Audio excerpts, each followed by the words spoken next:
George Chickariello-Maher tweeted, quote, "All I want for Christmas is white genocide."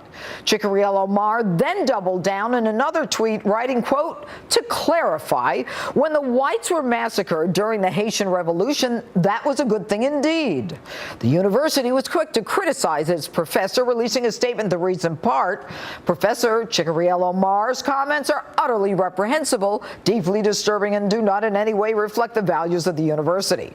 Chickariello-Maher has since clarified his remarks, claiming that his tweets were purely satirical. He told Reuters that white genocide is, quote, "a figment of the racist imagination. It should be mocked, and I'm glad to have mocked it."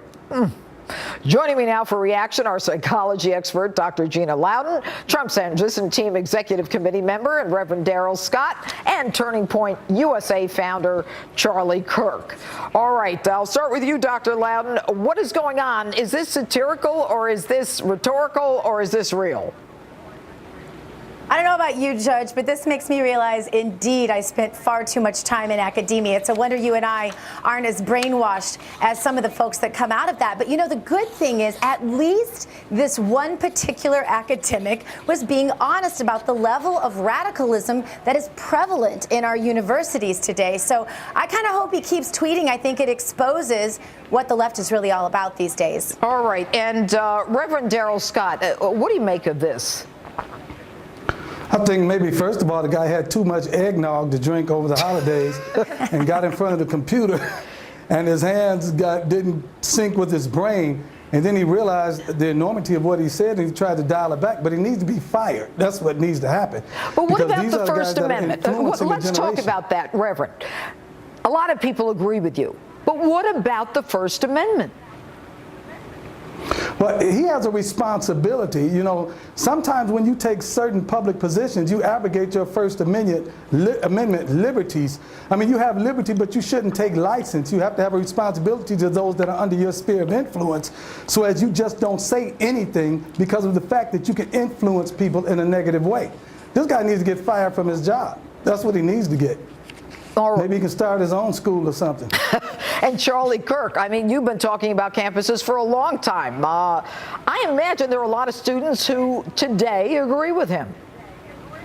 Well, not as many as I think the mainstream media would like us to believe. What I think is most disturbing about this incident is that the media is acting like this is somehow isolated. And you know what our project has done in the last couple of weeks is called ProfessorWatchlist.org. We've been documenting these examples of these radical professors that have been going completely off the rails. And we've been getting messages and emails from parents and students that said, yeah, that's nothing. Wait till you hear what's going on at my school. Another example that's been in the news lately is a class that, yes, people pay money for at the University of Wisconsin-Madison that says the problem with whiteness. I mean, it's unbelievable. And this is not an isolated incident. Higher education has been completely corrupted by the far left. And you know, we're happy to play a role in helping expose this, but I think the media needs to start to highlight how off the rails higher education has become, and this is just another example of that. Well, we're certainly hearing more about it, and I want to go to another level of craziness and scenes that are playing out all over the country at malls. Take a look at this.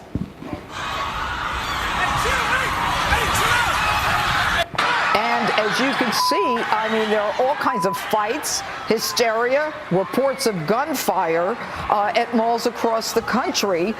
Some of this is, they say, being instigated by individuals. Some of it is, you know, supposedly sales. What is this a new phenomenon that we're going to be seeing?